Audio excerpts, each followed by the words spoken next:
Iko Nini. Episode 11. Kama kawaida tunaanza na shoutouts. Kuna Gerald Juma, Alfred Magode, Kwame Magongo, Bob John, na pia kuna dem fulani aliyemwaga siku moja hapa aligo through inaitangwa kubinge. Kuna binge show yetu anaitwa Wangeshi Gitahi.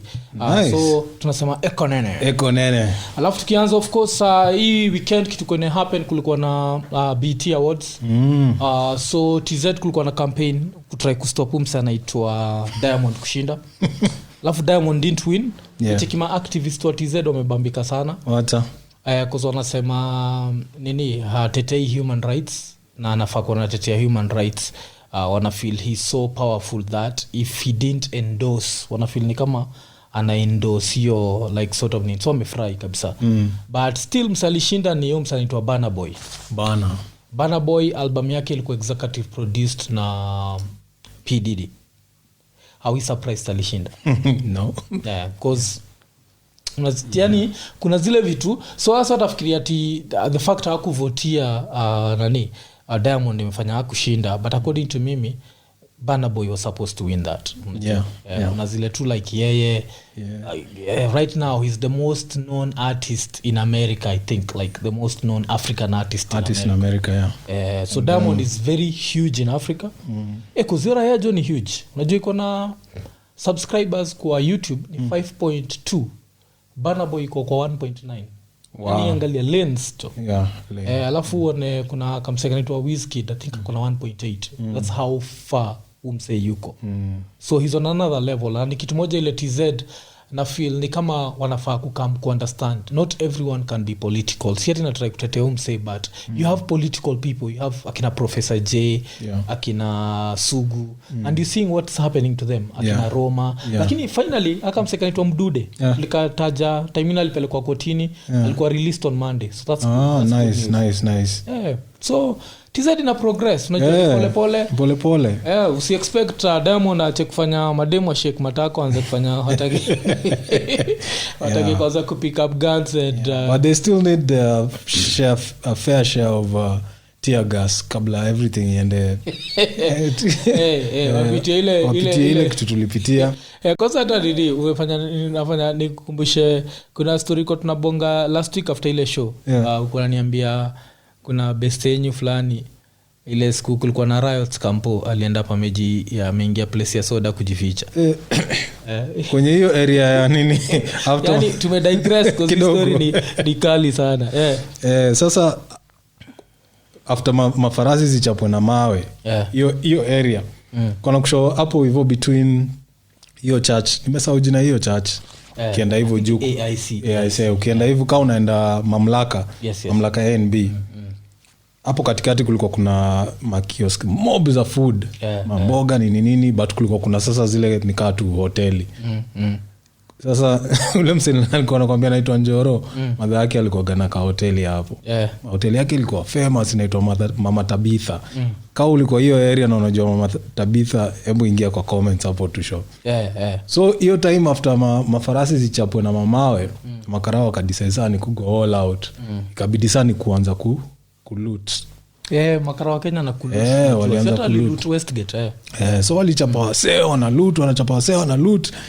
Wakaingia kwa Mama Tabitha. Sasa kuna msee after wale wazee wakiwashwa huo akaingia Mama Tabitha, amekosa mahali ya kujificha juu hiyo place waga, si unajua vile waga tu open maviti nini. Msee alikosa place ya kujificha, alijificha ndani ya crate ya soda. Agashikilia crate. So sio wakikam kuchukua masoda wakiloot wakampata wakapata witness. Unajua wazi wacha witness. Mzee alioana. But hizo ni vitu TZ hakupitia. Hizo TZ bado hawajapitia. Kwa TZ ilikuwa tu kikilia kimoja kibaruti. Watu wana disperse, watu so check ni the price of freedom. So still pia tukistick kwa history ya BET, kuna umse anaitwa T-Pain. So T-Pain anasema back in the year 2013 walikuwa na travel wanaenda kwa BET Awards. Alafu in the process what happened was Asha alikuwa kwa the same plane, walikuwa kwa first class. So Asha akatumana, T-Pain alikuwa amedoze, kaenda kaamshwa. alafu akatembea kaenda place Asha alikuwa amesimama, alafu Asha akamwambia you fucked up music for real singers. Cheki afu ninja inasema like that ilim lead to 4 years of depression. So what do you think about that? Was it right for Asha kumwambia, cause unakumbuka autotune ilikamika ika blow up sana mpaka Jay-Z death of autotune na haikuisheka hata baada hiyo. So mi naweza nikaisa honest opinion ni wezi jua Asha alisemaje, cause inaweza kuwa pia ilikuwa ni compliment, like you fucked up music. So ni intonation, maybe intonation like you fucked up music, cause unajua. But then again before tuingie podcast tuko na discuss, ukaniambia kitu fulani, cause mi siko naiona from that perspective. Mi nilikuwa naona T-Pain akona project anataka kupromote, maybe get into his Kanye bag. Okay. Where like you start bringing up things from back in the days, but then ukaniambia hiyo nini kuna ni like a documentary series inaitwa This is Pop, iko kwa Netflix. So hapo ndio T-Pain. So kuna nini moja show inaitwa Autotune. So nikamlami fulani kalianzisha Autotune, lakini before hapo anakuonyesha mpaka Roger Troutman, ngole msewa wa pipe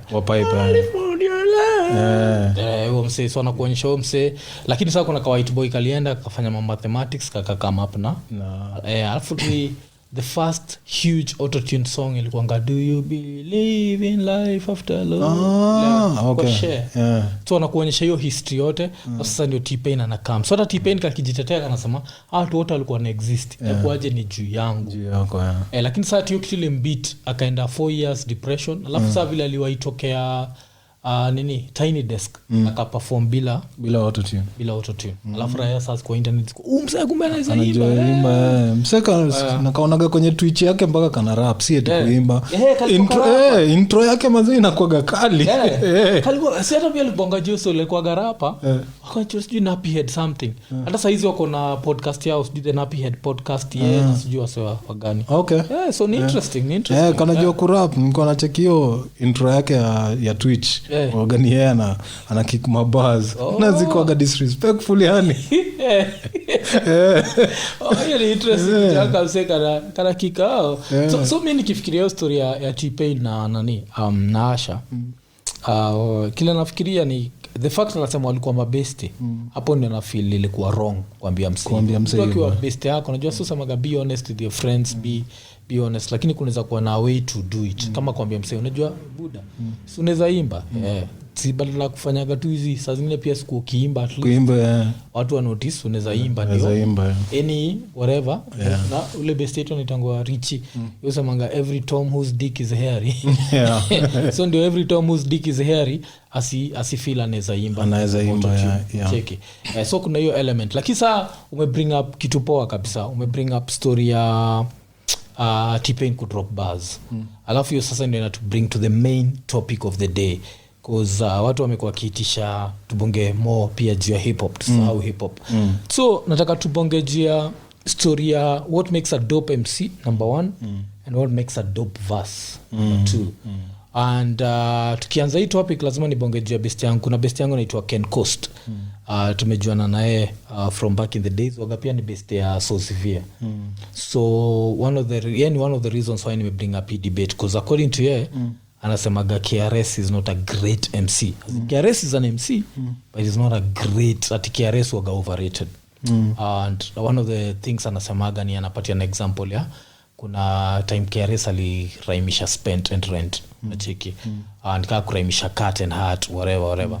So let's start with that, like wewe because Mickey come to Chris KRS1 why do I rate KRS1 nacheki number 1 ni the first time you hear KRS on any song it's memorable na kuna ile element ya move the crowd, lakini hata before you the first time I'd say I ever had KRS1 ilikuwa kwa ngoma na Shabaranks walidu ngoma back in the days I think 1992 so ilikuwa na shindo hii ninja ya hip hop iko aje na mseko zilikuwa marege zangu sasa shindo ira heme kujaje hapa tena so that's the first time nilisikia go mse alafu now with time of course 10 unajua MCs act like they don't know. Yeah.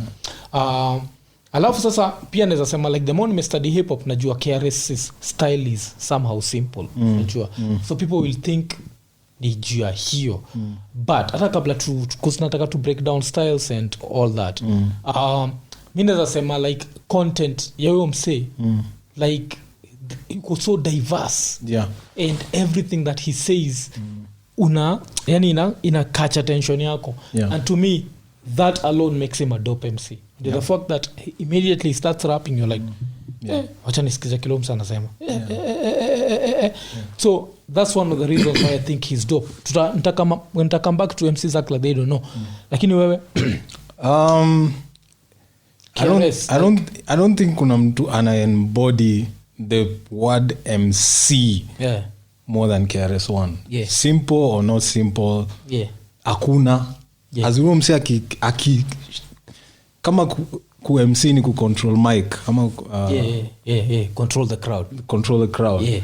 Hizo zote anazifanya with like as in with a commanding voice, akona presence, akona alafu sasa ikikam kwenye ile ujinga yake ya kusema vile anaweza battle MC unacheki anaongea ni kama ni battle MC. He's not a battle MC but atakumeku believe yeye ni battle MC anaweza kukurip because I think most people wanna go back to MCs act like they don't know maybe in albums later but mimi KRS-One Return of the Boom Bap oh my god ilikuwa 93 I think first time unasikia KRS kwa DJ Premier Beat wacheni mchezo bana as in this hakuna me to come back to your MCs act like they don't know so kuna kitu samaga interesting sana instead of flow for flow let's go show for show and nishaienda kwa KRS-One show naweza kuambia hiyo ninja jo kwa stage as in wow ni crazy hafu vile unajua ni zile ni hypnotic ileza akiingia pale the whole kila mtu alafu unachiki ninja ina sweat mbagani inabidi yani so kuna hiyo element yake but still if you don't know me by now I'll bet you never know me. I never won a Grammy, I won't win a Tony. So it comes back to that like kuna a lot of MCs wale wanakuwa very complex like vile wana rhyme alafu kuna MCs that are not that complex, they sound simple but it sounds super dope and I think that's the one thing with KRS like ina sound simple but it's dope. So of course kuna zile Rent whatever but sasa hata tukikam to hiyo itakam to Eminem. Kuna time niliwatch interview ya Eminem I think ilikuwa kwanza kwa Sue so Eminem alikuwa anasema vile ile level amefika hataki kusikia watu wakiraimisha west na best na nini unajua alafu nikakumbuka like one of my favorite MCs like the first two projects za Ninja mwaga nimeziweka the same level na Illmatic and that's me of course kwa everyone else in the world hajaweka that's At the Speed of Life na ni 40 Days and 40 Nights Mr. X to the Z exhibit. So Paparazzi one of Azizi Paparazzi I think ni three card molly akiwa na Raskas na Safia yosemaga if it wasn't for the West this rap niggas wouldn't need a vest around the chest keep busting about where you rest rest chest best simple shit but the way it's structured the way it's been structured cause ndio inaweza kuwa simple but imestructure in a way that hapo katikati anakuonyesha vile zinaenda kuconnect so cause kuna wase uraimisha wada hapa na wada hapa but hapo katikati nothing connects these two rhyming words so for me you can be all technical as you want but it won't make sense to me if you're not connecting alafu nafikiri una need kushare link ya podcast fulani ya nani Cassidy kuna podcast ulifanya nikawatch Cassidy akibreak down Eminem na hiyo pia inatu bring back to Eminem and leo tunaenda kubonga juu ya hip hop. This is something we are passionate about so we can talk like for 3 hours so let's talk about Eminem kuna the famous verse ile anaitwa nani umse kwanza ali bring up KRS-One that's how much KRS is respected. Nas I'll bring up KRS-One akidis Jay-Z akimwambia you did an album called a Blueprint na KRS already did yes alafu Nas akasema Eminem ali outshine Jay-Z on your own. Yes. What was your feelings about that? Because that was a hakuna dunia dope verses. Yes. But there's no way in life unaweza niambia Eminem ali outshine Jay-Z kwa ile ngoma. No way. Because subject matter ya Jay-Z. Yeah, Jay-Z like, it really bring it close it was on point with what he was saying. Yeah. Granted, hii ilikuwa ni ngoma ya Royce the 5'9" na Eminem. Yeah. So basically verses that Royce na Eminem tayari zilikuwa zimeshaandikwa. Yeah, sikuwa najua Renegade, yeah. Yeah, originally. Yes, it was Royce 5'9". Lakini sasa wakapatia Jay-Z beat na kila kitu. Yeah, wakapatia Jay-Z beat, Jay-Z akatuma verse. Royce akaambia Eminem yenyewe nitoe tu kwa hii ngoma. Sikuwa najua. Every day you learn something. Yeah, okay. Ilikuwa ni ngoma ya Royce na Eminem walikuwa wanataka Jay hapo. So beat ilikuwa hata si ya Jay-Z. What the hell? Ilikuwa ni ngoma ya Royce. Na ni Eminem ndo aliproduce hiyo ngoma. Okay. Yes. So by the time Jay ana beat pia ilikuwa Eminem. Yeah, beat ni Eminem produce. Okay. Yeah. Yeah, I'm second as a producer. Yes. That's a dope. It's a dope beat, yeah. Because me and to like my ile version yako ya Nairobi. Ile kitu one of the reasons more respect Jay-Z is nikidu Nairobi sikuwa nimesikiza Renegade. So the fact that I talked about Nairobi and Jay-Z talked about the hood, these are two very different people, but the beat ilitupatia like the same feeling. You talk about your neighborhood, talk about what. And to me that's one of the things. Alafu unajua Jiga ni msee ule pia pitakuonyesha ikika mtu vile wasa ubonga juu ya styles za MCs. Jiga started with a very complex style. Nakumbuka? Alafu ile akina common sense. Ilikuwa ni hiyo style ilikuwa ni common, Jay-Z. In fact hata akina Fushnikens yao ilikuwa slightly Jiga alikuwa gani Islam. Ile ngoma yake ya 1994 inaitwa nini? Can't something. Ngoma like his first whatever wako broke hapo like na demon nini can't something iko kwa ile tape ilitokea ya nini Street is watching Street is watching what wagani like one of my collection lakini sana iko tu watch iko karibu na because mtu yangu alianza ku break vitu zake so hata ali break nini ali break moment of truth of course to monga moment of truth so basically hiyo ngoma ikienda kwa Jay-Z yeye aliandika tu verse yake not cause hiyo era ilikuwa gani watu wana either mnakuwa kwa studio pamoja mna write verse but ukitumiwa beat to do verse mtu anakuambia subject matter anakuambia basically this is what I'm talking about so so lakini hiyo ni kitu ni surprise na kama ulikuwa unajua ati ngoma ilikuwa ya nani original ilikuwa Eminem na Royce tuandike hapo kwa comment kuna sure a lot of niggas zile waga like Jay-Z alioutshinewa azijuagi simple detail all that aside vile tu kwanza Jay alianza hiyo verse unajua kuna tunafaa kuongea tulisha bonga juu ya history tutaanzisha kitu kama hiyo opening lines are some of the dopest opening lines of a song of course I know Prodigy will take everything but yeah Jay motherfucker say stupid I only run about Jews do you fools listen to music or do you just skim through it like your opening line peke yake ina kill everything Eminem since I'm in a more position no I think Eminem is more technical it's more technical flow akona flow ingine inaenda na hiyo beat but that's not anyway you see like because subjective to some extent ukam na ndio element mushinda nikiambia watu like one of the things we love about hip hop is the fact that the feeling it gives you and sometimes you'll relate to an MC that someone else does not relate to at all but like kitu nikatia na Kenya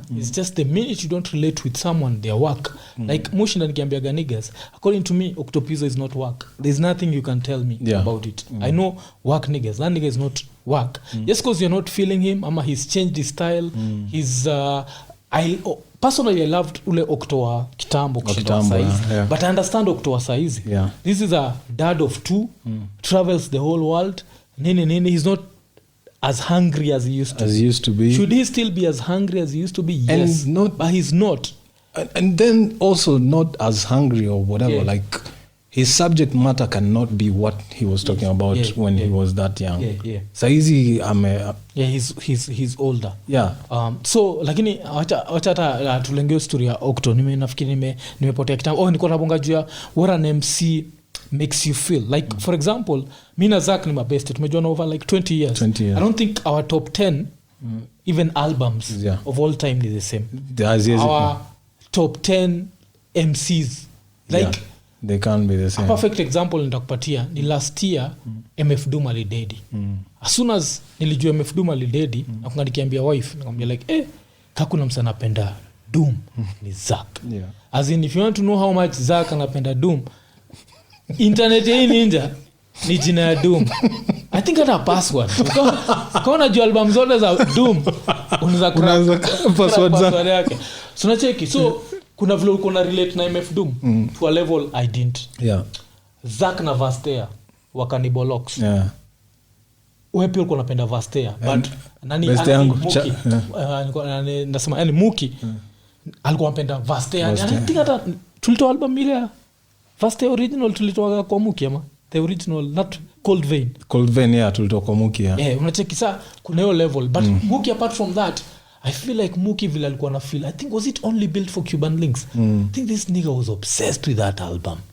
Like there's a time paka alikuwa according to me alikuwa amebite steez ya and Muki say this respectfully but alikuwa amebite steez ya Raikkonen. But in this nigga was too much Raikkonen. Unajua ni and I understand did I ever feel Raikkonen to that level? No. The same way vile mimi napenda atmosphere slug I don't think unapenda slug the same to that level but kuna ile respect najua there's a reason why Zach feels this same thing like me na boy wangu fulani Chalo can't stand Vastea for ish MF Doom alikuwa anasikiza MF Doom ndo kunichekelea like kumse anasema nini hapo check but si mimi na nilikuwa attract to hata maybe to project hiyo nilikuwa attract to Doom to that level and I'm saying to that level cause level yako na Doom is okay you just need to like I don't know kauna like comics cartoons alafu usikie rhymes au mse structure vile unini rhymes I think kuna mpaka documentary me break down vile Doom alikuwa na rap whereby he will start a scheme akiraimisha words all the way alafu pale mwisho mali unafikiria anaenda kuraimisha the same word as the other one and I switch as in no other artist can do that. Let me give you an example. Kuna hii ngoma hii ngoma inaitwaje? I think Rhinestone Cowboys. Kuna hata ngoma nani alidoigi like a dedication to him. Lupe. Niko nasema Most Def. Nice. Hiyo ngoma. Sikia vile amestructure tu hizo rhymes. Sikumbuki ni ngoma gani but ukisikia tu hata vile Mosa anaisema una feel like hii kitu ni dope. As in he's different. Unacheki sawa wewe inamaanisha style matters. To me I feel like most of the time like some of my favorite songs waga subject matter. I remember that like one of my best songs of all time ni Ghostface Killer All That I Got Is You which sinakunga yani ali rap tu haina so it's a matter of flow yake ilikuwa kali nini but the subject matter and that's the same thing mupenda juu ya slug ini ninja ile like woke up around 11 o'clock but naked except I was wearing my socks alafu ati nini alafu akajiangalia ati but naked nini ati aka masturbate some shit like that iko like nothing wrong with a little morning masturbation unachiki so that alafu to see this ninja grow kama collaborations zake na Maz kuna ile Woman Tonight nakumbuka ile anabonga gajua ile wako lonely wakiwa on tour alafu nakumbuka nikisikiza hiyo ngoma at some point kabla kumarika nini time jo umetry kwa simu jo umetry kuhit everyone jo alafu hakuna mtu anakubali kukuja so basically relatability kwangu waga important sana and that's one of the reasons why niko napenda Guru like musemaga like a moment of truth to me unakunga majuzi kuna msali uliza like which album don't you skip any song. Na to me moment of truth is that si skipping hata ile make money go shopping. Money. That's so commercial. Yeah.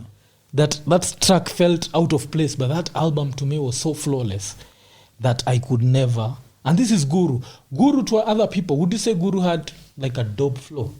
It was monotone. Yeah. Very. Yeah. But what was he saying? Because I see a lot of MCs with a lot of style, like Twista. Twista has too much style. But can I listen to Twista the whole day? I can't. Does that make him work? No. Kuna mtu anaweza sikiza Twista the whole day. Yeah. The same way, it comes to one of the most complex MCs, Tech 9. Yeah, Tech 9, yeah. Ukikaa chini usome vitu za Tech 9. Dope, yeah. Would I listen to Tech 9? Nini? Tech 9 musikiza ngoma kama, I think 3. Kuna kuwaga na Fragile. Fragile. Ila lidugi sijui akina Mayday na Kendrick Lamar. So, musikizaga hiyo. Nasikiza ingine walikuwa wametumia ule msekimbo Slice. Walitumia I think ilikuwa na Mayday. So tracks zake zile musikiza ni kidogo sana, but as an MC I respect him. Yeah. Ile to like would I go back and listen to it, yeah. Because that's another thing ile, because like even a lot of African MCs kuna msa itwa Sakodi for example, kuna time kuna sikiza track yake it's dope, amerap ile nani anaitanga lojamo itanga rapid rap, like, this motherfucker can rap. Lakini what are you talking about? So can I go and listen to it again? No. And does that take anything from him as an MC? No. He's a dope MC. It's just that I can't relate to his shit. Because vile mimi nasema me mostly inakuwaga about can I relate to your shit. And I think that's what inafanyaga I don't feel a lot of people that what wanna feel. Yeah. Unafikiria ni nini inafanyaga feel some people that people don't feel. Like why don't you feel maybe Lil Wayne? Because Lil Wayne can write. Yo motherfucker kuna zile ngoma yao. Yeah, kuna zile ngoma yao right. For Wayne for me it's style, voice. Because voice ya mtu pia grab attention yako. Yeah, grab attention yako either the negative way or positive way. Yeah. So kuna ile itakugrab the negative way like I don't want to listen. Kama umse witwa West Side Gun or Griselda. Yeah. Super dope MC. Probably the guy behind the whole Griselda movement. But I don't think I can listen to a whole album of him. Because of his voice. Hiyo voice yake. Kusangata majuzi kumekuwa nayo debate ya Royce 59 na Ransom. Alafu kuna RJ Payne. Yeah. So RJ Payne aliandika. Na kwanza ni ulini introduced to RJ Payne. So RJ Payne aliandika like no one is rapping better than me and Ransom at the moment.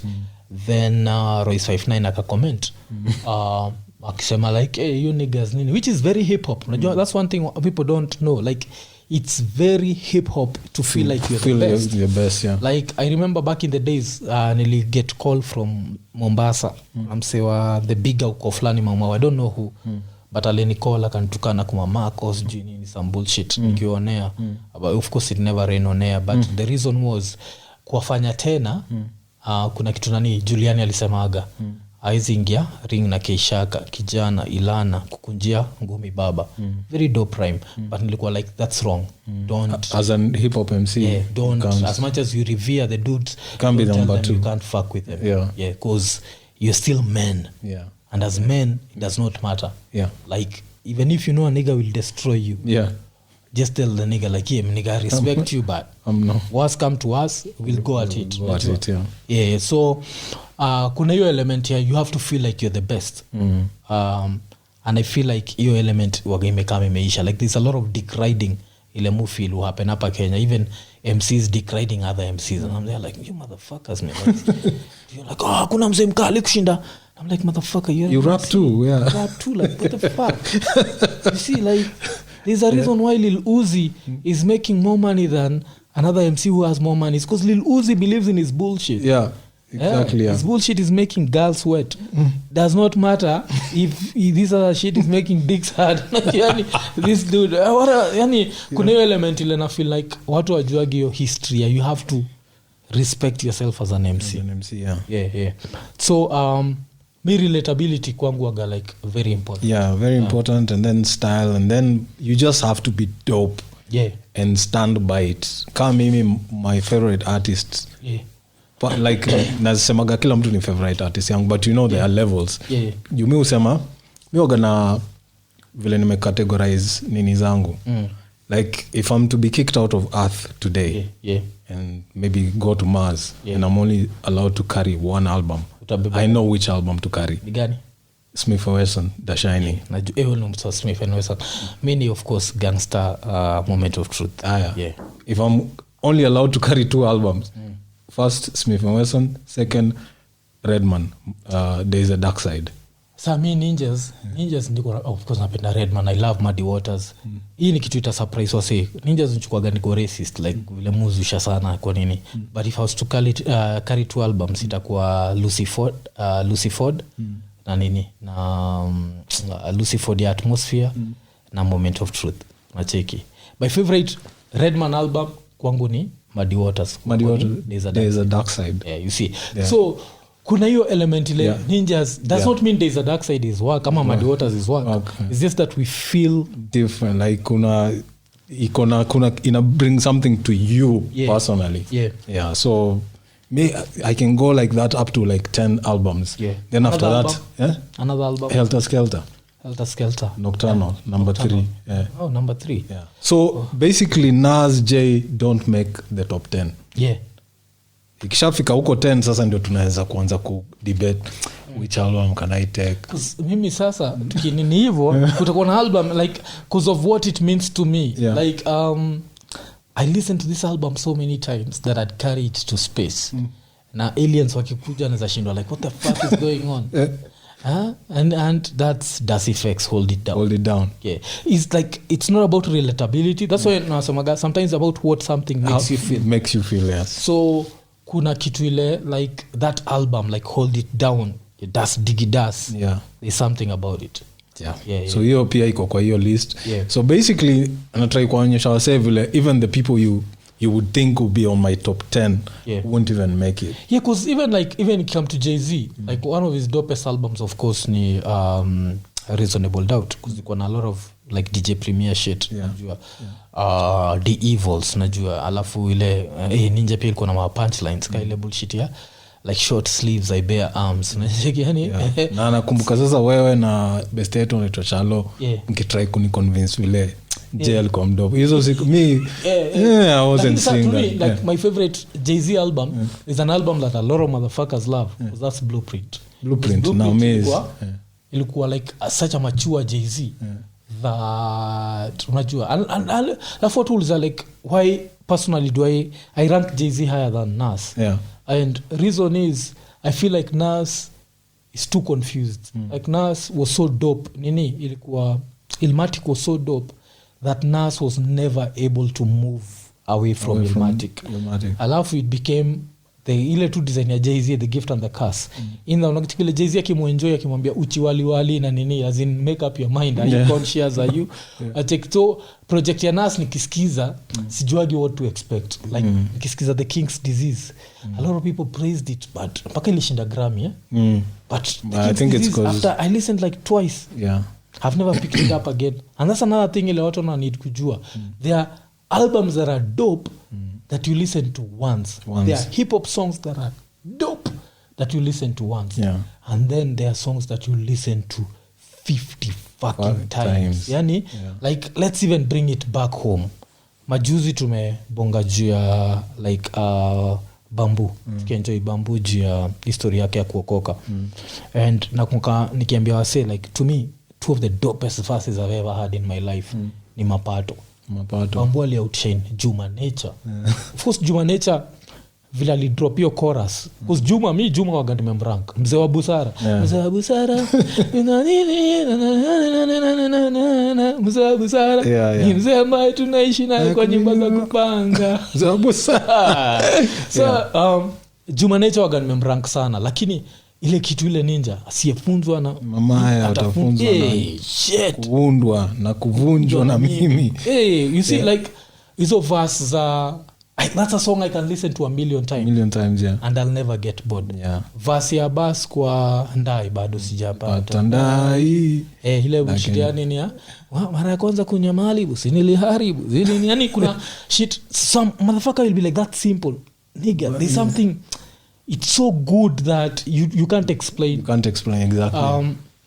Kuna hii shit nilisemaga juu ya Juliani. Niko napenda sana Jesus Knows This. I was the first nigga to actually play Juliani on radio. Sijui kama msemenya I think he knows that. Bini before kuokoka, before anything.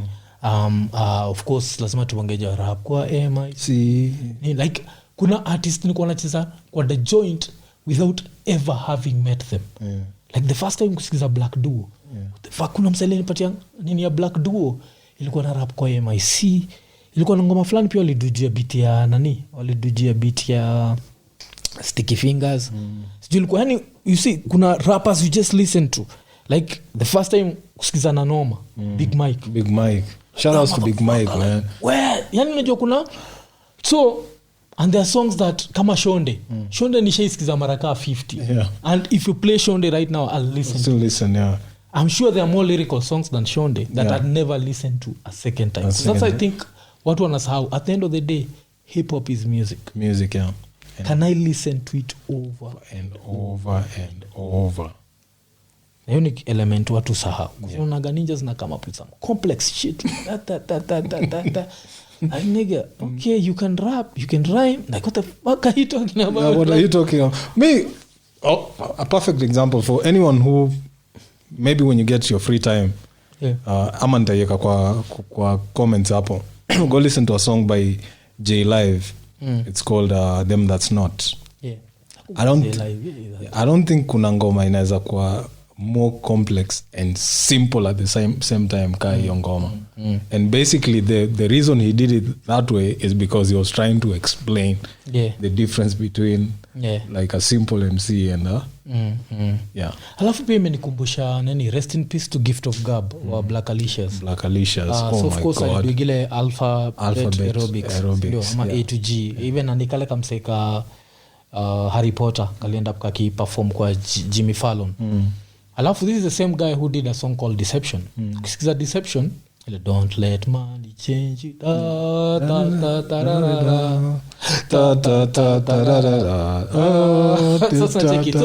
Kwa hiyo wanabongaga juu ya like an MC who sold out. And it's a very simple song. He just rhymes at the end.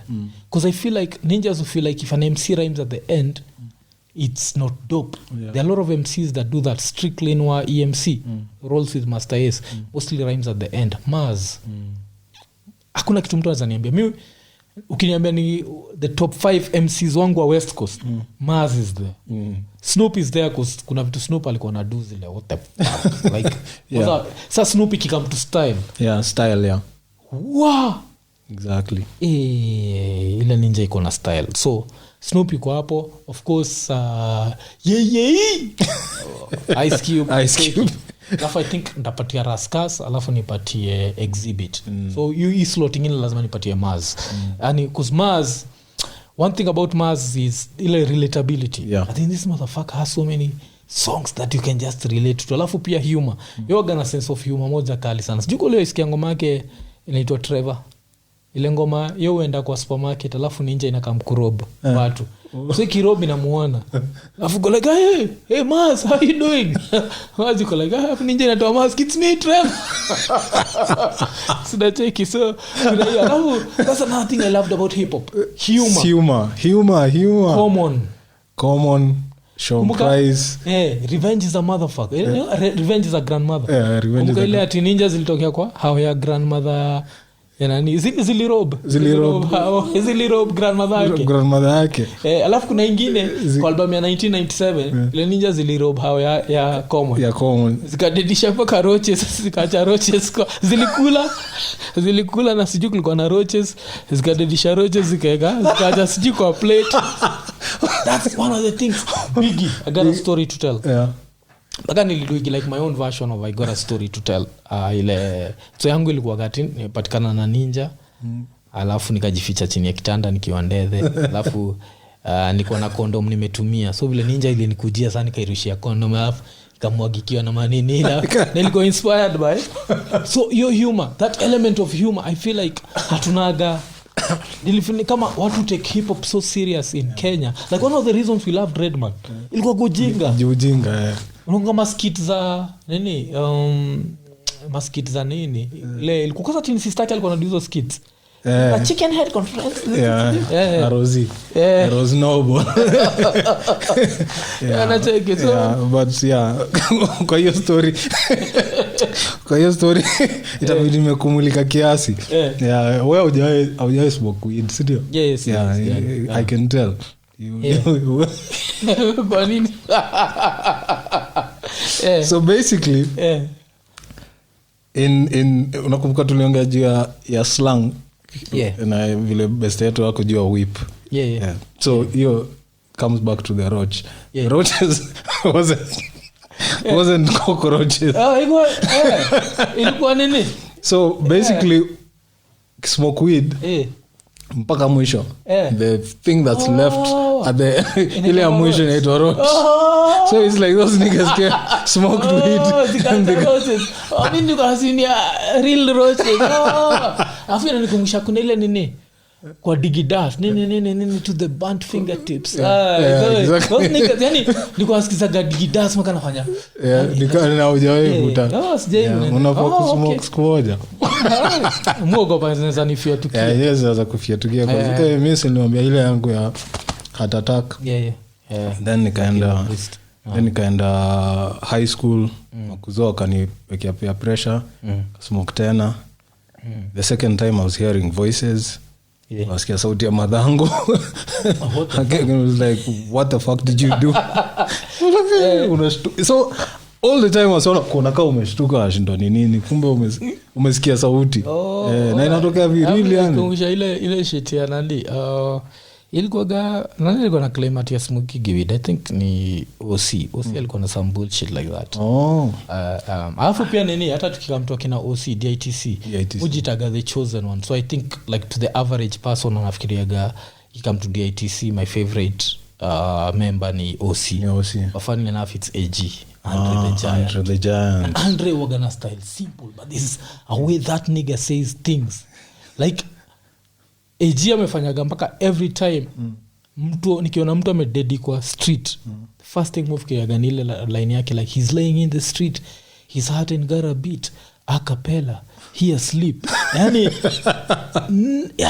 simple so, but kuna ile dope AG you can come with your flexible it's really fuck you man. Let me listen to this AG shit because pia hata ikikam to your complex style ama Chino Excel fan na nakumbuka nikiwatch kulikuwa na clip majuzi ya Killer Priest na Raskas wakisifu Chino vile Chino alishine kwa hiyo verse yao so of course kuna vitu Chino alisema interesting sana ile moja ati wild animals say that I'm their spirit human kila mtu ana spirit animal na kuna ile ilikuwa like ati you expose the ass when writing so you should open an OnlyFans so kuna hizo zake like one of the most best punchlines mupenda kuambia watu ni ile yake ya you're worthless and you're waste of flesh you're worthless and a waste of flesh like fat asses on a nun so but still Chino kuna time Chino ni udhi because I can't understand you like I can't keep rewinding at some point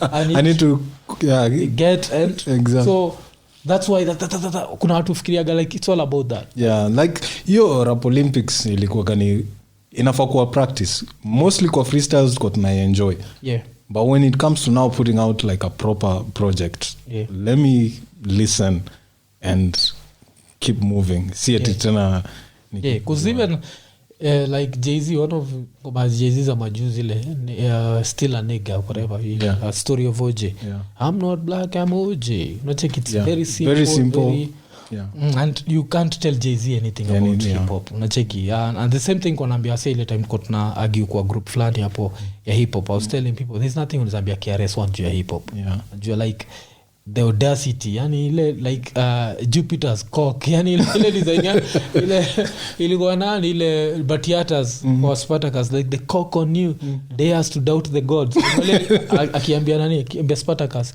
the same thing like kama una doubt KRS-One iko like the cock on you dares to because KRS-One is a god kikam to hip hop so tukiendelea na hii story so tumebonga juu ya like some of the most memorable verses za East Africa like another thing ninja ingine pia mushinda kanikisema like from the first time nilisikia Ninja think the first Professor J song I ever heard was Ndio Mzee. Alafu for me ilikuwa zile za lakini I think ngoma iko inaitwa Tazama. Kuna ngoma alifanyaga yeye solo thing. Underground anafanya rap inangara. That means, and to me like my favorite East African MC ni Professor J. I'm sure there are more lyrical MCs than Professor J. Yeah, probably. But I relate to J so much. Alafu path yake hip hop to parliament. Like if it was up to me, if I could hide the fact that I'm not religious, if I could hide that and end up ningetaka sana ku end up in politics. So to actually see someone I admire go through that. So J will always be like my favorite MC in East Africa. Unacheke. Are there more lyrical dudes? I'm sure there are more lyrical dudes. Like, but what the fuck are they saying? So kuna kwa gana element here, like, can I sit down and cause ile I think ile ngoma inaitwa una na na na na na na na una ile na minyororo na alikuwa na feature msiflani. Yeah, what was that song? Afu ngoma zake zali lamentali, the storytelling. Ngoma alifanyaga na Feruzi ya AIDS. Yeah. Storytelling wako nazo. Afu ile tulibonga pia juu ya mzee wa busara. Nini? So kuna hiyo element moja ile. So watu kuna sort niambia like maybe Chidi Benz ama Feed Q ama Nakshi. Anaitoka Nakshi Mbishi ama something Bishi. Nikimbishi wananiambia ni more lyrical than J. Yeah. But I relate more to J. And saizi naweza sema like my new favorite MCs uko ni zira ya mbili, that group Rostam. I'm actually feeling their shit a lot. Like nimeanza ku admire hiyo. But sasa to come back to like hip hop in general, like tuko tunabonga pia juu ya like so tumebonga juu ya bamboo, sio? Bonga juu ya bass. Lakini pia kuna ngoma zile pia like when you talk about hip hop classics. Ngoma juzi tukisikiza ilikuwa Zulu Crew, nini ngoma kala ngoma lidugina ilikuwa Zulu Crew na nani na Fundi Frank. Yeah, kuna zile classics like you have to respect. Yeah. So kuna hiyo element pia. That's why we are talking about great songs. It's not just about rapping. Rabbit raps vile naziitaga hii internet nani Lord Jamal. And that's another thing Lord Jamal, like Eminem is a better rapper than Lord Jamal. No one disputes that. But to me Lord Jamal body of work, like hii ngoma moja tu yao as Brand Nubian. A child is born with no state of mind, blind to the ways of mankind. Yoli walikuwa na quote nani Belimel. God is kwanza kuna ile keep falling on hiyo hiyo ngoma hawezi niambia hakuna ngoma kwa discography ya Eminem ile inaanza. Sasa watu watasema hiyo ni Brand Nubian. Kitu wapatie shit si Brand Nubian. Ile ukini Brand Nubian but alikuwa peke yake. Kuna Return of the Dread nani Lord Return of the Dread nini Lord Jamal yeah. Kwa album yao 94 I think Everything is Everything Lena anaanzaga kama 6 in the morning kama Ice-T sana kupatia you she like makarauzi na yani that nigga paints the picture. He does not do it in a technical so that's hiyo ku paint picture kwanza hiyo story ya ku paint picture waga very important for me in hip hop. That's why like I thought Prodigy ran rap for at least 3 summers. kuna time kuna period ali ran for 3 summers 95 to 98 yeah, from 95 to 98 yes. Cause after nini after alikuwa na paint alafu Hello Nath alafu Mada Music alikuwa na paint pictures yani ulikuwa unakaa hivi unasikia ngoma unaona script ya movie alafu first line zake man. So that ninja used to I got you stuck of the realness will be the influence. You heard of us official Queensbridge murderers. Kulikuwa gana hizo. Alafu kuna ile hapo my lifetime in between the papers. Come on. Opening lines of him says ilikuwa crazy. Alafu sasa stories zile pictures walikuwa. Unakumbuka kama Ingo walikuwa wanapiga yeye na Havoc. Yeah. Basically ilikuwa gani ni ile up north trip or something like that where like wanapiga story vile wameenda kucheki dem fulani watu wako kwa train station wako wawili peke yake and they don't like the way things are looking wana paint hiyo picture yani mpaka yani najiona niko kwa hiyo train station pia nini hiyo story ya kupaint picture hata tukikam naenda ku bring up mse pia wewe ndio ulifanya gani nikamsikiza sana because later in life nikimsikiza na notice style yake iko complex sana and that's Jeru the Damager but kumbuka ile ngoma ya Jeru ile ya kukatia dem alafu like apart na stories za madem watatu ile not the average nigga iko ndo ni mwisho ile stili jump a nigga jumped from nini and I knocked the nigga out yani kuna watu sahau. This is one thing ile tunataka watu understand like if it does not give you that feeling na ile nani anaitwa Mr. Leaf alisema then you are listening to audio garbage check so does Mr. Leaf have the most complex style no. And even like niko nasikiza ukisikiza hizo stories za like break down syllable to syllable even acrobatic style yake ni simple but acro nigga that's what's up so check so I think ndio feeling nini cause me notice hata nikikam niangalia the newer generation ya Kenya nimekuwa kuna ma MCs nimekuwa watu wananirecommend skizo mse na try kusikiza bana mtu ametry so much ku overrhyme mpaka sasa si feel na of course siwezi sema hata siwezi taja ni nani kutakuwa wewe ni hater nini because there are other niggas who do that flawlessly kama juzi kubonga jua Zaka does that shit flawlessly nacheki alafu pia na nikikumbuka kuna ngoma mpaka saa ngapi mtafilo some classic shit was it complex no. So kuna hiyo element here I don't think what makes a dope MC because this is what we are asking what makes a dope MC is it the complex style is it no I think it's just little things because kuna MCs that are rated the best like lyric for lyric bar for bar KRS Big Daddy Kane always were put in the same whatever Kane is more lyrical Big Daddy Kane is super lyrical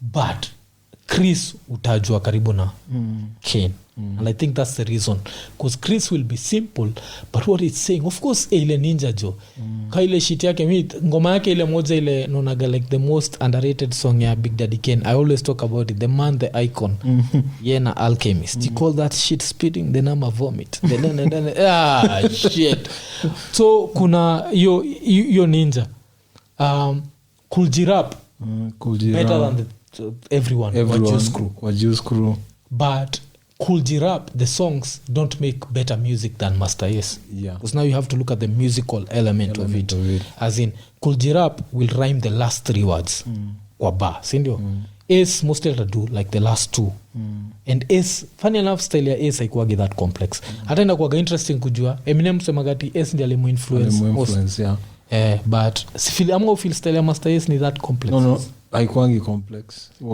but like there's something about it. You relate to it like, even the way he's you know those like lines msia atasema lines so the last part before ifikia the last part huko nyuma alisha kuonyesha mahali anaenda so you are anticipating it that's what Master S does for me and I enjoy it because you can already see where he's going so now you're waiting to hear like what he's going to do so afu nini like another MC like afu najua pia kitu interesting na commercial success I feel like kuna ile shit tulisamaga ile Method Man not everyone can shine and make a meal and it's the same thing na Snoop alisamagati not everyone can turn into a superstar and one of the people who I feel should have turned into a superstar because he actually nearly worked with Dr. Dre the Last Emperor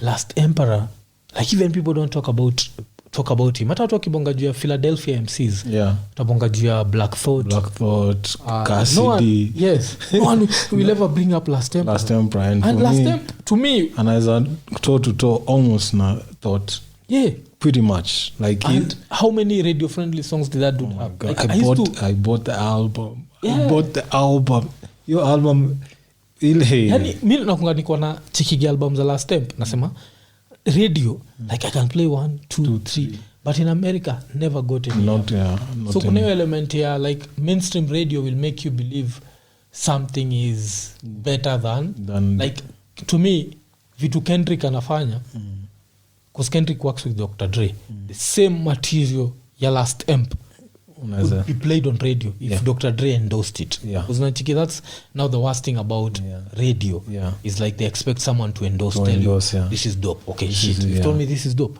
now let me play it and since it's number 1 in America let it be number 1 in Kenya exactly I feel you nini so it was just unfortunate for Last not unfortunate it was just your work ethic ya Dre to some people is as much as people will be like he likes perfection and it's lazy to some extent so you have an artist there who has like projects that are worth putting out but you want them to wait because you want it perfect alafu pia essentially do naive Eva kind of rough riders so I think you pia ili mess up Last Tempera so much that I don't think he ever recovered from that because his career yake afterwards alika hapo for too long bana you know trajectory alika hapo for too long alafu pia mtu mwingine lazima tubonge juu yake wacha tubonge J Group na reason tunabonga J Group because of one of my favorite underground MCs.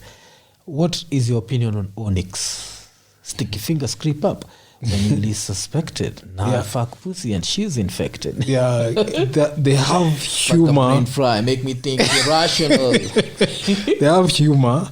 They have what we call concepts, like conceptual raps and storytelling with like some rugged street. You know, they sound violent. For me, before MOP, it was Onyx now.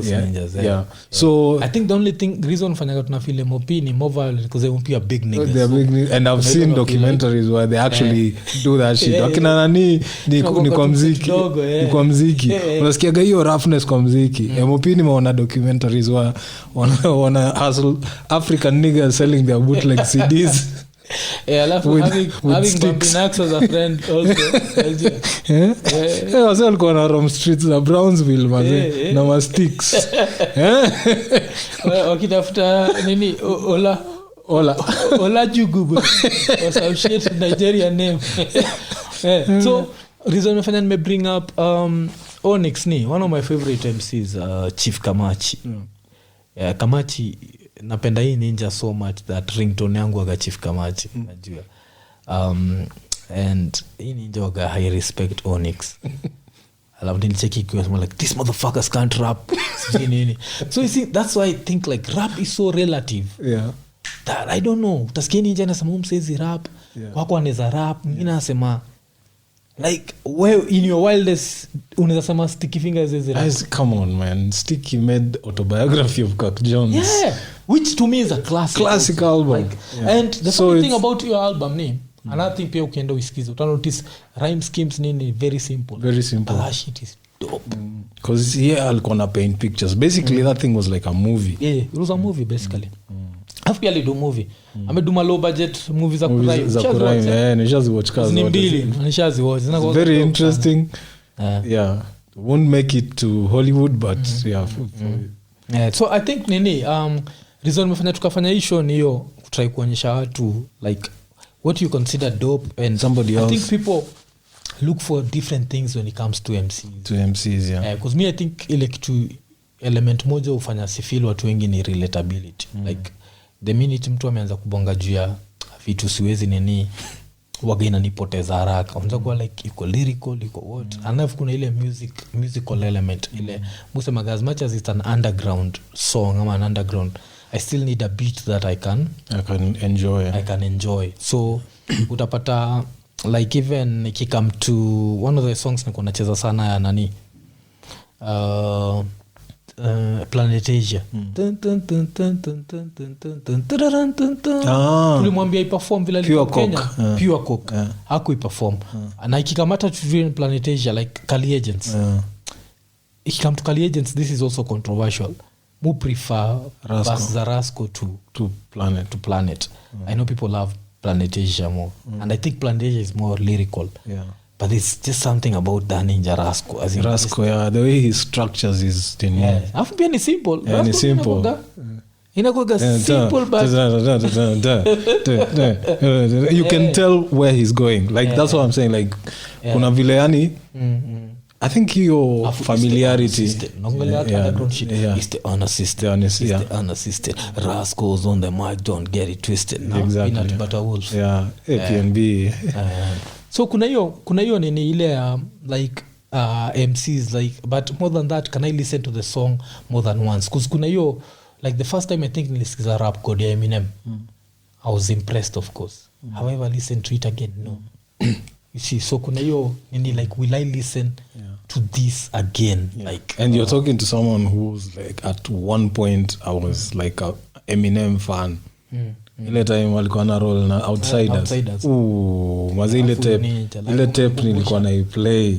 One of the most underrated, Pace One was underrated. I feel album ya kwanza ilikuwa na yeye na Mr. Green. That's a fucking classic. I'm sure people will say I'm misusing the name classic, but ilikuwa the only color that matters is green. Because the only number that matters is 1 was good, but haikufikia level. Because ile ilikuwa na children sing. Yeah, children sing.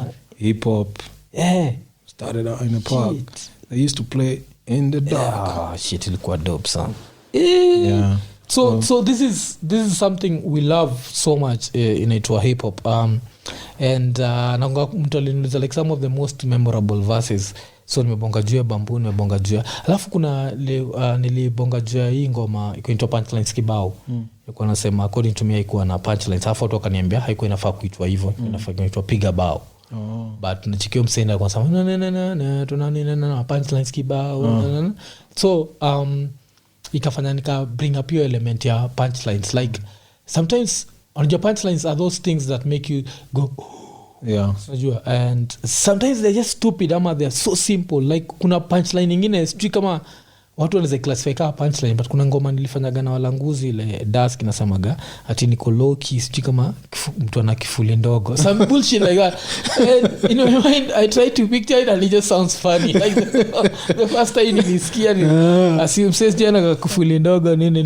So alafu anakuwa na hiyo story ya kuna as na kuna kitu yeye usemaga hapo ya nini, so kuna hiyo element yani ni ya Loki na nini ndio akona siki mwingine ni mbamba.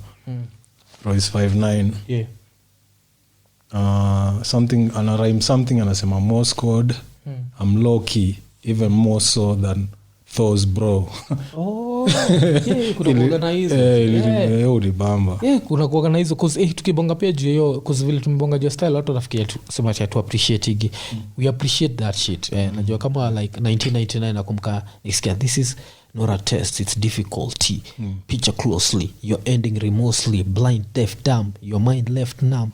Lost soul who failed to hear the rolls of the drum from the bottom of the bomb shelter still felt that. He's a genius. So we appreciate that. It's not like we don't appreciate, but it has to make sense and go with it, because I appreciate and that. If I want to listen to ignorant shit, Black Thought pia kwa as much as yoga say he has some ignorant shit. And you say New York Majuzi nimesikiza ngoma yake Welcome to America. I think nilisikiza like 100 times. Unafaa kusikiza nini ya Static Selector inaficha yeye Royce na kale kamsoitwa nani? Kale kamsopika aka kamlamioga kanapika. Action Bronson. Mazee Black Thought alikuwa na yani sijui nani alimkasirisha. Alianza ujinga. And you say New York City, my cheapest t-shirt cost me $4.50. Sijui for me the call of the world is go Philly nini. Yani alienda baa zingine ka tao na zote na ujinga tu, si eti sasa amekuwa yule Black Thought si ujua anaanza tu kukuwa retarded, alafu unajua inakuwa gani dope. That's the shit ya nini yo retarded shit kuna nifurahishaga sana na Common, and I feel like Common ali outgrow which I didn't like, because I feel like you can still have a sense of humor as an old nigga. Because like bullshit are Common, like you rap like a nigga with his nipple spears. You just one liner kana kuhit uko like let's take it. Although kwa hiyo song watu bado hata kubali, but Dila aliwa outshine tu wote. Ali outshine kila mtu from T3 of Slum Village. Batin alikuwa ilikuwa Thelonious. Yeah, Thelonious. Yeah. Batin of course Batin na zile ujinga zake nililike, but Dila came in crooked. Yeah. Cuz that's ile stories of Benz nini. Yeah. How you roll at 500 that's really at 350. Should have let somebody else hook it. Numbers look crooked like King Kong shook it. Yeah. I'm from where niggas bang gas when they celebrate. It's how they play. Don't let it be a holiday. But yeah, common. So common. This is like hiyo nini because vile nata nisamati nani AG is my favorite DITC member. Because usikisija feel isi projects za and I feel bad kusema hivyo. But since Jewels they feel albums are also the same. I don't know what happened, but I don't know if he's nini because I think pia vile change style yake ya kurhyme. Mi saa zingine mwaga simple as much as watu upendaga nini upendaga ile like for every pop nataka urhyme set up rhyme so alichange your style and that's the other reason like even for De La Soul mu prefer Post Danas to nani Dave. Because Dave your rhyme na your design ya like have to look for it and then isikie I know it makes you but me I just want to tap so kuna hiyo nini na feel nika OC aliacha hiyo style na kuna wasa na feel OC kabisa ka hiyo project yake na Apollo Brown. Funny enough the only song nilifeel ni hiyo moja inaitwa nini Champion ngoma moja alitoa ma video majuzi forgot the name hiyo alitoa kama kuna kata love that dude lakini compared to hii ninja nyingine wa AG like every project ya AG alifanya wase place yangu mali tulikuwa naishi kitambo Mamlaka. Kuna wase wako watu wanasikia njaro zangu yani juu ile nini ya 95 ile na show ama gani kuna ngoma yake ya kuna ngoma ilifanywa remix na Primo Next Level, the Next Level remix. I introduced that song to a friend of ours in campus. That nigga kept rhyming to people every chance he got, yani mpaka wase mtane waja we ni nini kwa hiyo mse kuna line fulani ilikuwa inambamba ile I ran the whole planet, god damn it I'm God. Quick to pull a rap niggas card. See you. So you patia god damn it I'm God. Wewe msali kwa ipenda. Wase walikuwa wamemchukia wanaona tu ni blasphemy. Wanachukua ni blasphemy. AG okay. Wow. Ile ninja. Let me tell you better about a girl named Michelle. If you watch porn that you might know her well. So you go like nigga I watch porn but I don't know her, but let me listen. So AG okay like another level. Alafu so ikikam to East Africa tumebonga jia of course J and so nimebonga jia TZ. Alafu ikikam Kenya like niko na nishai mention hii project but hii project ya nani ilikuwa kali sana ya Vigeti. Of course kuna mafala kama kawaida mafala za Kenya album major punchlines haikuwa na punchlines kwenda huko. It's a dope project. Don't misuse the name punchline it was a dope album. Kwanza ngoma kuna ngoma inaitwa Kibira have lit on fire kwa chorus. Fuck ingine pia napenda ile the whole project was dope though. Ilikuwa dope cause mama ndiye alifanya na Waire. Alafu kuna ingine ilikuwa slow kiasi. Kuna album pia I don't know if you ever listened to but kulikuwa na album project ya K-Swiss walifanyaga na Mutant MC Mutant. Shit was dope. I don't even know the name but I remember mimi na hii ninja inaitwa kama tu anashindwa sauti na soundaje ni Homa. Mimi na hii ninja inaitwa Ian. Tulisikiza gay album. Okay. So ni kitambo kiasi. But every place niko na drive na hiyo nikisikiza hiyo album. Sikumbuke jina ilikuwa gani. Kuna project ametoa juzi before hii album. Hii Kiswahili. Before Kiswahili. So I don't know if that song is in Kiswahili because sijasikiza hiyo project. But kuna ngoma ile alisample nakumbuka ile ngoma kama The Fly Goes use Samborera some African dunia hii sample. Amesample hiyo ngoma bazi, ametoa ngoma ingine kali. Ukisikia zile vitu unachika vile yeye upenda kuplay na words. Ni ngoma kali. Because hiyo ninja wagana. Kuna zile vitu mtu usikiaga. Kwa sasa one thing ile nilikuwa nasema juu hiyo punchline. Kuna vitu mtu usikiaga another MC amesema. Hata ile shit yake ya 844 ile 8 - 4 - 4 equals to 0. It sound nini for someone, but when I heard that I was like because kuna kuagana hizo shit zile as unajua huaga DJ but as a rapper kuna zile shit nilikuwa na tunaandika uko like fuck I can't wait for niggas to hear this.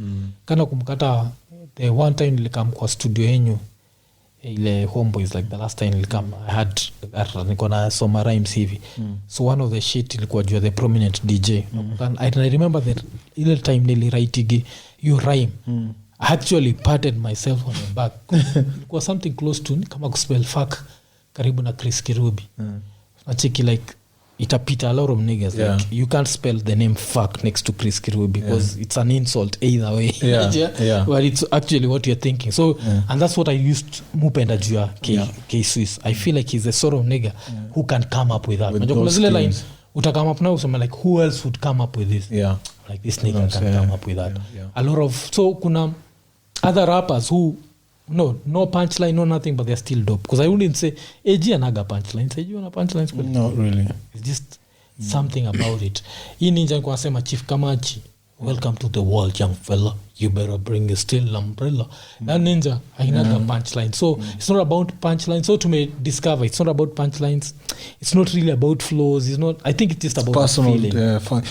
Let me tell you what I can use to sum this thing up properly. J Electronica did a song Exhibit C or something. They call me J Electronica. Fuck that. Call me J Electronica. J Elect Ramadan Mohammed Assalamika. Mauzi still weigh a ton. Check the barometer. I'm hotter than the motherfucking sun. Check the thermometer. I used to think that was like the dopest line ever.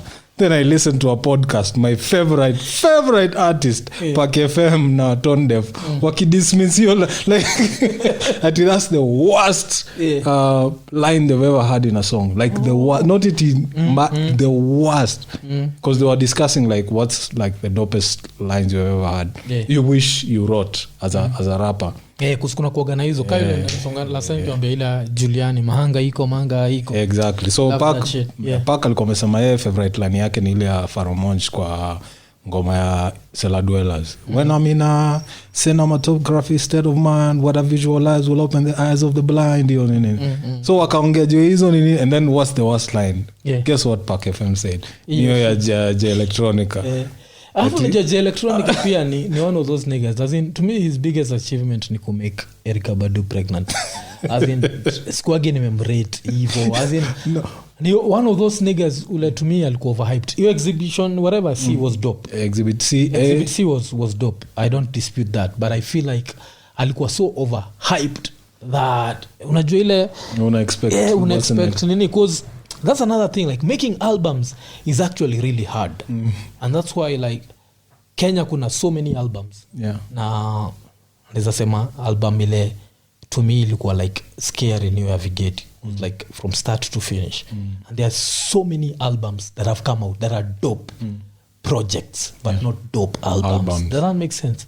Because an album has to have a certain flow. And I think like Ken Ring, the fact Ken Ring ni Ken Ring, you are like dealt with, he can help someone do that. But hii ingine yetu we are rappers. But just because we are rappers doesn't mean we can make a dope album. Because that's why like to me Gangsta could make really dope albums. But I know of MCs MC gani nasema Master Ace can make a dope album. I feel like I love Big Daddy Kane, but I don't think Big Daddy Kane makes dope albums. Dope albums, Nacheki. I don't think Kool G-Rap makes dope albums. Dope albums. I never liked a full album by Rakim. Rakim zile za kwanza because of something they meant, they were really dope. Lakini hizi vitu za 97 kama hivi. It was like a collection of good songs in a CD. And that's another thing, like nowadays Nas can't make an album. Jay-Z can make albums. So alafu unajuzi these are the controversial things like ukiambia mtu anafikiria hata so like kuna projects na albums kuna projects na album. Yeah, if you listen to Master S Disposable Arts and Long Hot Summer, you will know what we mean by an album. Yeah. And then you listen to something like a Static Selector. That's a project. I think even in today's world, is it really necessary to make an album? No. That's another thing, because like kuna hii ninja best to Richie. Richie alikuwa niambia, because Richie ndiye alifanyaga nikaanza kusikiza Diamond. Kwa niambia like no need kusikiza hii ninja ja kuji close mind nini, listen to this nigga, he's good, he's talented. And told me like this nigga does not make albums, like this is the first major album he's actually going to make. Yeye anaenda ku make i mwaka. And I feel like this generation does not really need to make albums because people rely on singles, videos, and then the attention span is very short. Like it comes out today, it's hot, lyrical sana, but and this is a nigga everyone knows na respect Omolo kabisa.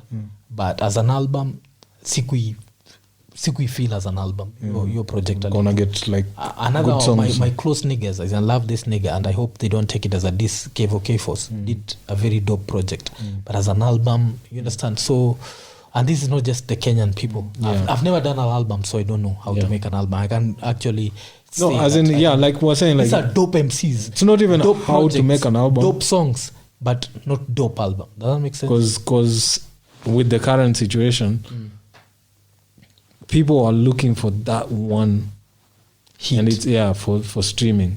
So why are you wasting like every song has to so why are you wasting your time feeling like even Eminem has very many dope songs, but does he have a dope album? No. Like ukisikia watu wakibonga juu ya M's nini, but some of his songs Stan dope. I love because my name is I love that shit. So Swezi front on that, but is it a dope album? Ile project Master Yes alidis ya High and Mighty, the High and the Mighty, that home field advantage, very dope songs. Like should have been number 1 to me, but was it a dope album? No. So there's that element of an album, and I think Kenya, after all these projects nimesikia, only one stands out, na niyo ni Vigeti nini, and I'm sure because sijaisikia kitu yote ingine hivyo ile nimefeel like this kona hiyo flow gels with this and I think that's cause like if I was to take Ken Ring nimweke kwa studio na naitwa nani na Khaligraph ama Kayvo KForce, I think I'd still get the same shit, like such a dope project hivyo. Because sometimes you need such experience, and what normally happens is you're around your friends, around your what, so alafu pia we live in the singles era, so it's more about, because like even when's the last time you actually listen to an album, even a full album? Because I think the last album I listened to kabisa ilikuwa hii album mpya ya Faro 13 so nimesikiza 13 majuzi nimesikiza Evidence, but will I listen to it? No, the last album I listened to so many times as someone listen, ni Felt For You. Maz and Slug. Yes. So kuna hiyo element, like an album, making an album is actually really hard because it's not just about songs, it's about the flow, it needs to have structure, flow.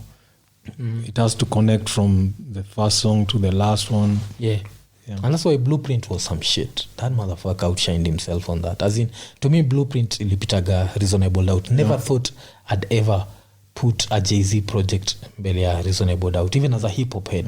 Like, that shit was hard. Primo, nini. But Blueprint kwangu ilipitaga hivo. No, this is where I carve to the other side. My favorite Jay-Z album is Black Album.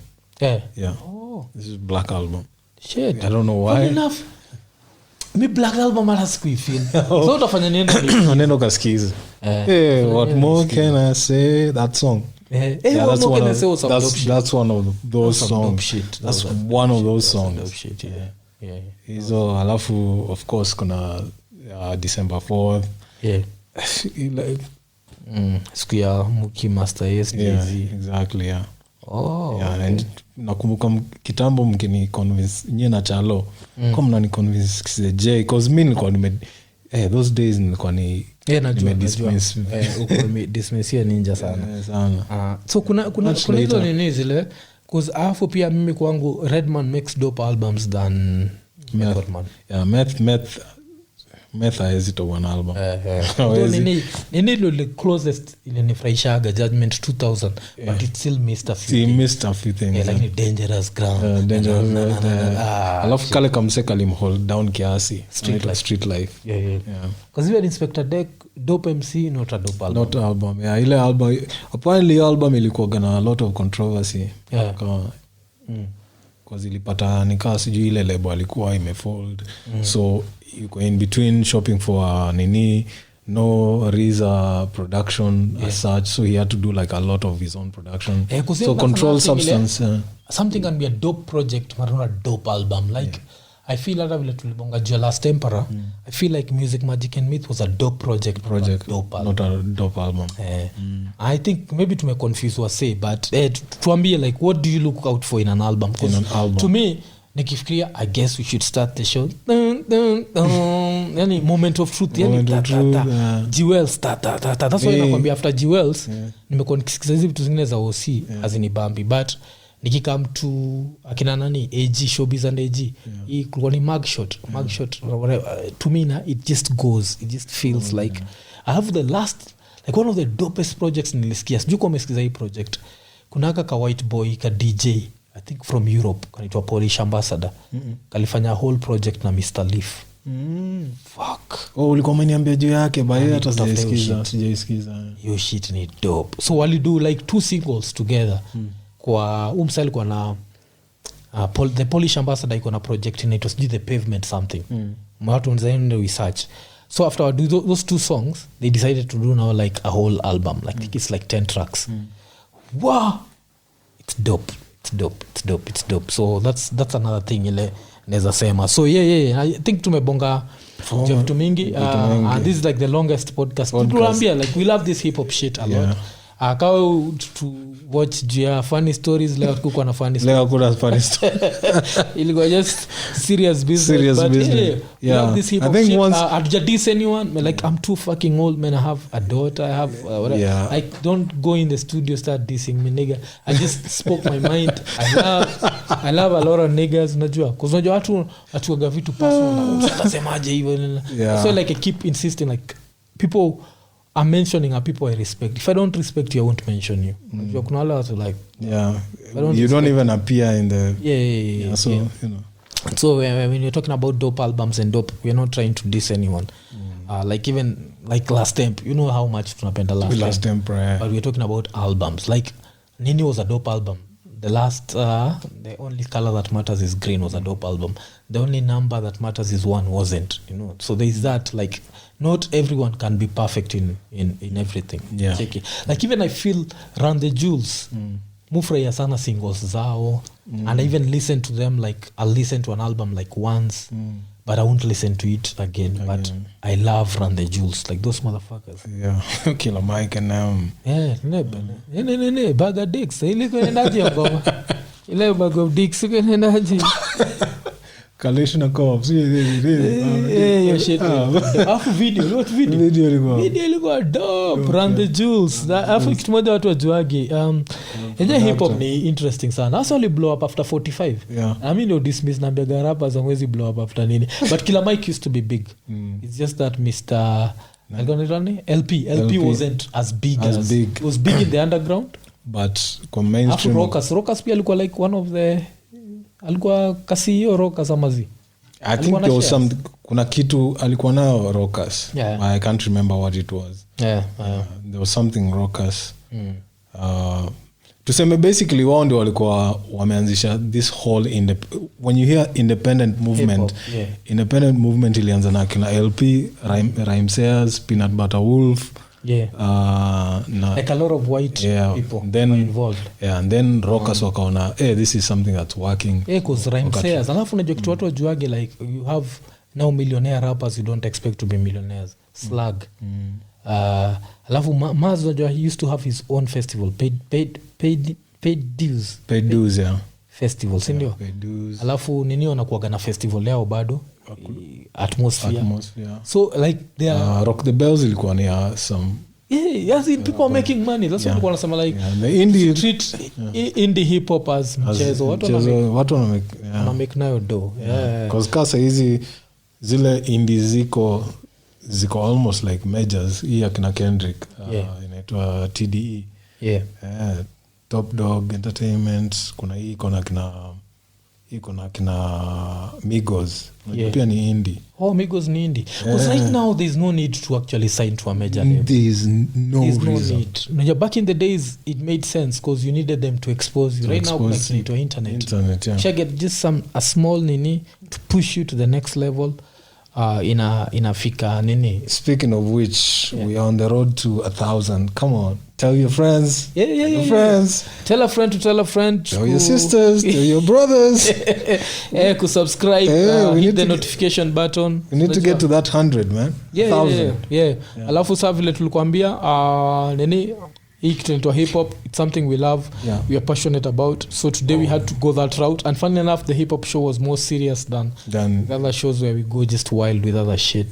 This is super serious. The other thing I wanted to say is like I've realized like most people who are watching are not subscribed. Please subscribe. And the people who are subscribed don't have like their own YouTube channel.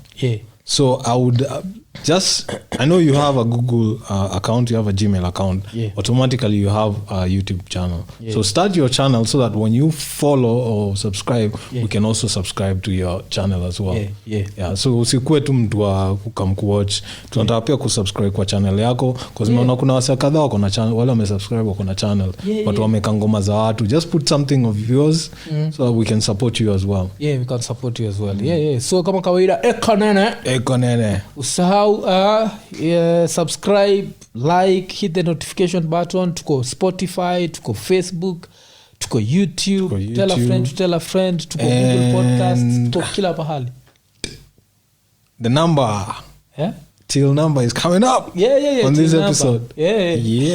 So baki kama unaweza turushia kitu tukataa. Iko Nini.